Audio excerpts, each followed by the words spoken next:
buah saya di penjara juga. Yang masuk, saya jamin kehidupannya. Mereka pun saya kasih barang untuk ngedarin di dalam. Sampai saat ini masih.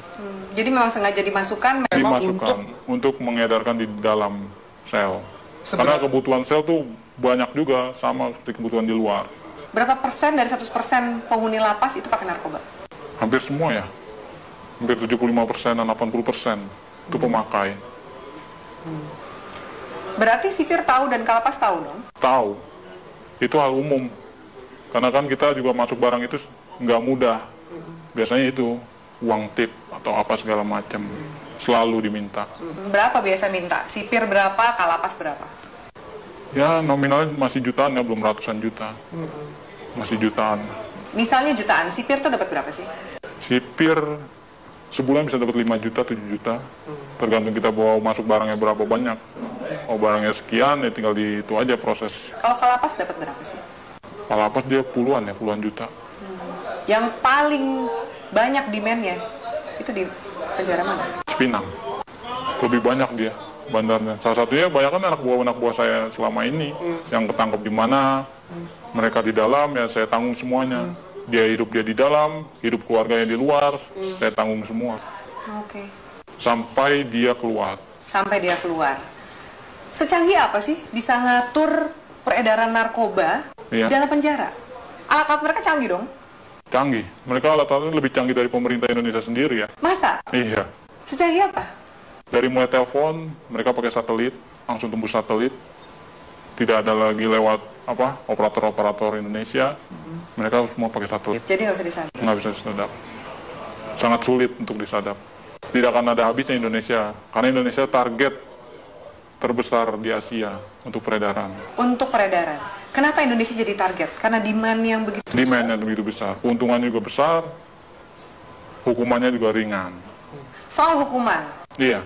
Ringan, berarti nggak mungkin bikin jera. Apa sih yang bikin jera? Aparatnya? Dari mana sih kemudian kalau misalnya mau ngabisin ini gitu?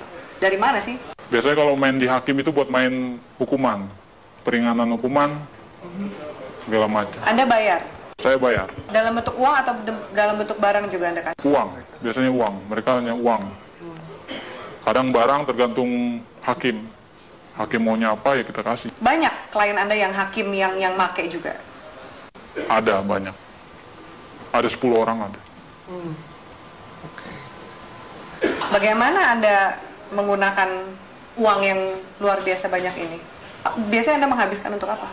Biasanya saya habisin buat pesta-pesta aja. Pesta, saya beli barang, segala macam apa, kebutuhan. Kebutuhan dalam arti ya saya lihat orang-orang kaum-kaum yang kurang mampu juga sebenarnya saya kasih.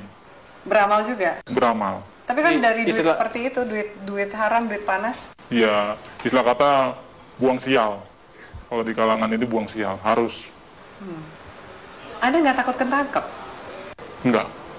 Karena saya percaya, saya di dalam pun saya dijamin. Dan keluar pun masih ada tempat buat saya. Kecuali hukuman mati ya, mungkin banyak yang kapok. Susah nggak sih keluar dari jaringan ini? Sangat sulit. Karena semuanya itu sudah terpantau oleh bos. Kita pun juga nggak tahu kan anak buah bos seberapa banyak. Yang kita tahu kan hanya segelintir orang yang saya percaya ada 30 orang. Mungkin dari lain ini ada lagi anak buah bos yang mantau saya juga. Bagaimana posisi saya, peredaran saya, perkembangan saya. Oke, dari Jakarta sendiri selain 5 bos Anda ini, Iya, ada juga jaringan-jaringan yang lain? ada, banyak. Di Jakarta aja ada sekitar 50 jaringan. Yang saya tahu 50 jaringan, mungkin lebih. Itu yang saya tahu. Jaringan ini lebih besar atau sama kuatnya dengan jaringan Anda? Macam-macam. Tergantung dari barang sih biasanya. Kalau barang kita bagus, banyak juga jaringan ngambil di kita juga. Makanya barang itu nggak pernah akan habis. Tidak akan pernah habis di Indonesia. Walaupun mereka menangkap, menyita segala macam berapa ribuan ton, ratusan kiloton, itu nggak akan pernah habis. Karena itu cuma sedikit, paling seujung jari ya, ujung jarinya dari total barang yang ada di Indonesia. Kalau BNN sendiri, gimana Anda sebagai bandar ngelihat BNN? BNN saya lihat sih Untuk saat ini tergantung orang-orangnya sih, BNN juga. Sama lah sama yang di Polres, Polda, segala macam. Istilah katanya kan orang Indonesia itu hanya butuh duit. Semuanya ujung-ujungnya duit. Asal kita punya duit, ya lolos.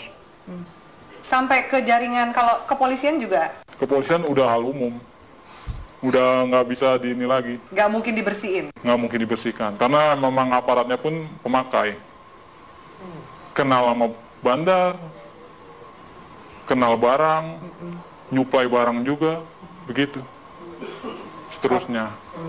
Bea Cukai gimana? Bea Cukai juga mengawasi kan? Iya. Seperti ini? Bea Cukai ada permainan juga. Makanya kita di Bea Cukai itu ada sekitar 5 orang kita pegang di sana. Untuk tiap ininya. Apa peran 5 orang di Bea Cukai ini? Meloloskan barang. Meloloskan barang. Jadi ada pengiriman juga? Pengiriman barang, pengeluaran keluar barang, itu semua lewat dari mereka ini, 5 orang ini. Oke. Anda punya berapa rekening? Ada 10 lebih. 10 lebih. Kurang lebih satu rekening isinya berapa sih? Tergantung ya, ada yang 1 miliar, ada yang 800, ada yang 750. Paling kecil ya sekitar 250 juta. Anda nggak takut kelacak oleh PPATK nih? Wah, enggak ya, itu nama rekeningnya udah beda-beda. Ada panggilan untuk berhenti dari dunia hitam ini? Belum ada. Saya masih menikmati sampai sekarang karena keuntungannya lumayan. Bukan lumayan lagi ya, mungkin kalau Mbak sendiri mungkin akan tergiur dengan hasilnya. Yakin kamu? Yakin sekali. Masa? Iya, benar. Belum ada panggilan untuk tobat berarti? Belum. Masih menikmati. Mau sampai kapan? Sampai seterusnya mungkin ya. Sampai tunggu panggilan. Orang tua Anda nggak curiga? Tidak ada yang tahu. Teman-teman kecil pun nggak ada yang tahu. Semuanya saya dan kawan saya yang baik saya kenal saja tahu. Apa enaknya punya uang banyak tapi harus bersikap seperti biasa-biasa dan sembunyi dari semua orang? Itu ya konsekuensi. Karena kalau kita terlalu vulgar pun orang akan mencolok. Ini anak kerjanya apa tapi menghasilkan segala macam, itu malah bakal menimbulkan kecurigaan. Baik dari orang tua, saudara, bahkan lain-lainnya bakalan imbasnya ya penyelidikan dan penangkapan. Apakah jaringan narkoba ini juga masuk ke istana? Istana sebagian ya udah masuk. Lewat mana? Itu organisasi lain. Kita belum bisa sampai masuk ke sana. Mungkin ya organisasi ini lebih kuat dari yang bos saya punya. Itu sudah masuk. Ke istana? Ke istana. Oke. Transaksinya besar?